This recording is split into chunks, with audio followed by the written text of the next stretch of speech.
For more than a century, what to do with the Colton crossing has perplexed railroad companies, elected officials, and Colton's residents.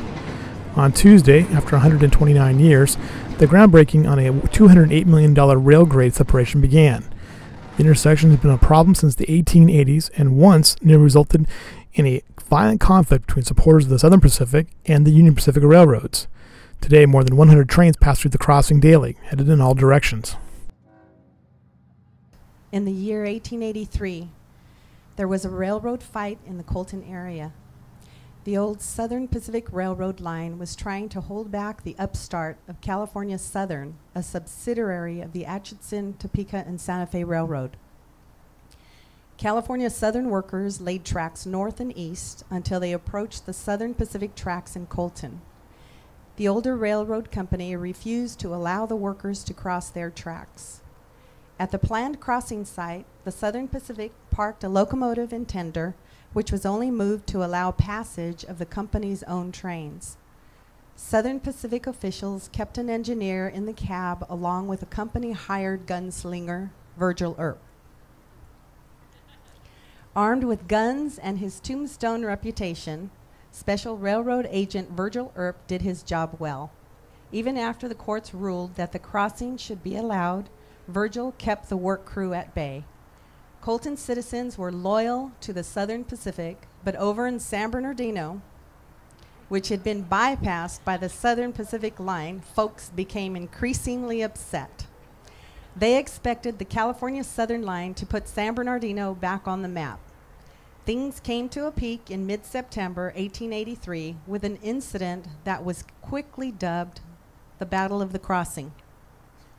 That morning, citizens on both sides began to gather, the ones from San Bernardino on the north and the ones from Colton on the south, with the Southern Pacific locomotive square in the middle.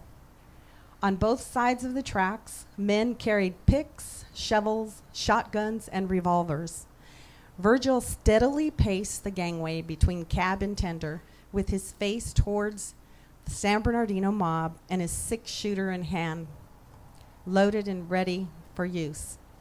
Meanwhile, in San Bernardino, Governor Robert Waterman made it clear to San Bernardino County Sheriff J.B. Burkhart that there would be no more delay. The court order must be enforced. Sheriff Burkhart promptly deputized 10 dependable men and escorted the governor to the crossing site in nearby Colton. Governor Waterman made his way to the front of the San Bernardino mob and read the court order. The locomotive must be cleared away at once, and if Virgil makes any move with his six-shooter, the sheriff and his deputies will open fire. The charged atmosphere made the possibility of an inter-community bloodbath seem likely, perhaps something even bloodier than the Tombstone shootout. Virgil could also see that further resistance was hopeless, so he holstered his six-shooter and ordered the engineer to move the locomotive. Whether or not Virgil was following instructions from his Southern Pacific bosses is not known, but by not resisting the governor, sheriff, and deputies, he made sure that the bloodless battle of the crossing did not turn into the gunfight at Colton Crossing. Now let me bring you forward in time to today, November 8th, 2011.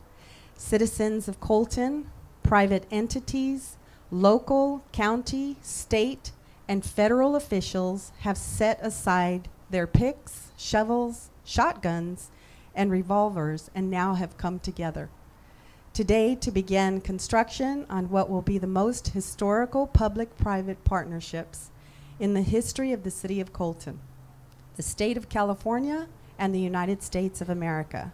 The Colton Crossing is a monumental accomplishment that has taken years of meetings, discussions, and deliberations of people that have balanced the needs of the railroad corporations with the needs of our citizens. All this to improve the environment and the quality of life in our city. This project will create a quiet zone, which means no more loud train whistles. It will eliminate idling train engines and diesel emissions and ensure the safety of families that no longer have to cross rails to attend Wilson Elementary in South Colton.